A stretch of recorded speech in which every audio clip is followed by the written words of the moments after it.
Todos hemos escuchado hablar de diabetes y de obesidad. ¿Pero qué es la diabesidad? En breves segundos lo analizamos con el doctor Manuel Codas, médico internista y diabetólogo.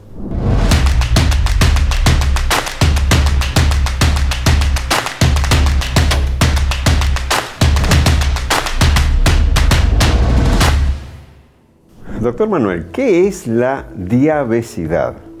Bueno, la diabesidad surge como un concepto de unión de dos términos, diabetes y obesidad. ¿Por qué surge este término? Este término surge con la intención de juntar dos situaciones que van normalmente de la mano.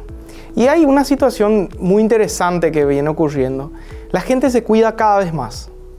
Hay cada vez más pacientes, hay cada vez más conciencia. Sin embargo, tanto los números de la obesidad como la diabetes vienen aumentando en el mundo. Y actualmente no existe ningún solo país que haya tenido éxito en controlar ninguna de estas dos situaciones.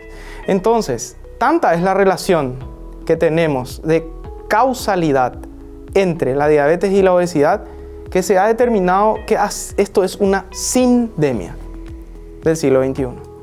Ahí no se habla de pandemia, sino sindemia. Sindemia, claro. ¿Cuál sería la definición de sindemia? La definición de sindemia sería en este caso la sinergia que producen ambas situaciones para generar más casualidad y causalidad en el manejo de estas enfermedades. ¿Qué viene primero, la diabetes y luego la obesidad o la obesidad y luego la diabetes? Pregunta interesante. Normalmente ambas están relacionadas desde el inicio. Y hoy entendemos que no todos los pacientes con diabetes son iguales. No todos los pacientes con diabetes tienen el mismo origen, sobre todo en el paciente diabético tipo 2, que es la diabetes que está relacionada con la obesidad. Normalmente, en este grupo de pacientes con obesidad, se desarrolla diabetes por algo que empieza muchos años antes del diagnóstico, que es la resistencia a la insulina, que podemos tocar y vamos a tocar en otro video.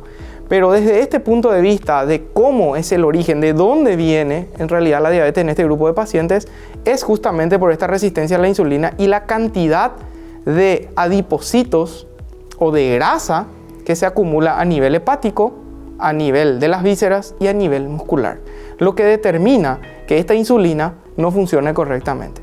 De ahí este grupo de pacientes por un agotamiento pancreático finalmente termina desarrollando diabetes. ¿Qué grupo de pacientes con obesidad tiene normalmente niveles altos de insulina o una resistencia insulínica como consecuencia de la obesidad y está rondando entre el 50 y el 60%? De este 50 o 60%, ¿qué grupos de pacientes desarrolla diabetes finalmente y es alto? Es entre 40 y 50% de este grupo de pacientes otra vez.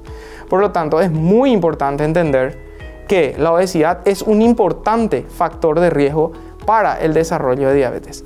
Al revés, ¿qué pasa con el paciente con diabetes tipo 2? ¿Puede desarrollar obesidad no teniendo una obesidad al inicio? Sí puede desarrollar obesidad y esta obesidad puede estar determinada no solamente por el tipo de de diabetes que tiene, sino también por la medicación que utiliza por la diabetes, porque sabemos hoy que hay medicaciones para la diabetes como la insulina, por ejemplo, que estimulan el acúmulo de grasa a nivel del organismo. Por lo tanto, hay un aumento del peso durante el tratamiento. Lo mismo pasa, por ejemplo, con medicaciones súper comunes, ¿verdad? Como la limepirida, por ejemplo, que está súper utilizada en Paraguay y que también ayuda al desarrollo de diabetes en este grupo de pacientes.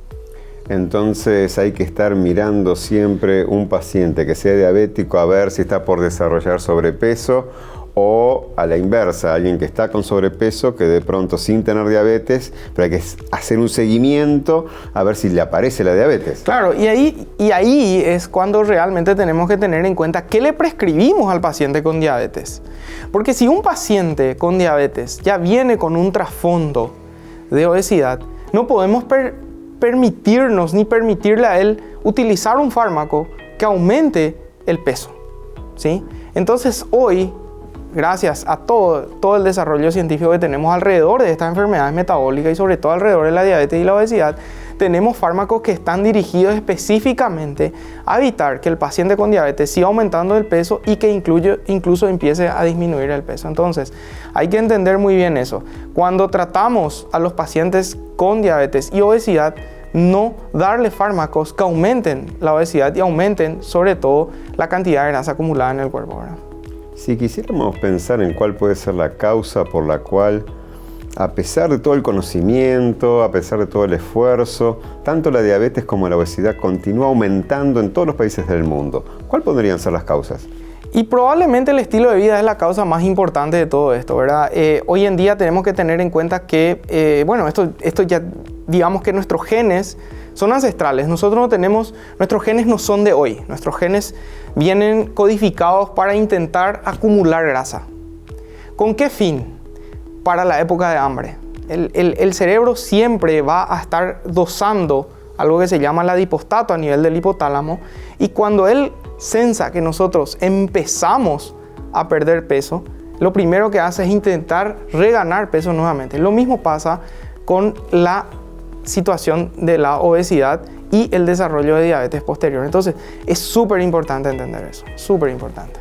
Una vez más, entonces podemos concluir que un estilo de vida saludable puede disminuir las posibilidades de tener diabetes o tener obesidad y llegar a tener diabesidad.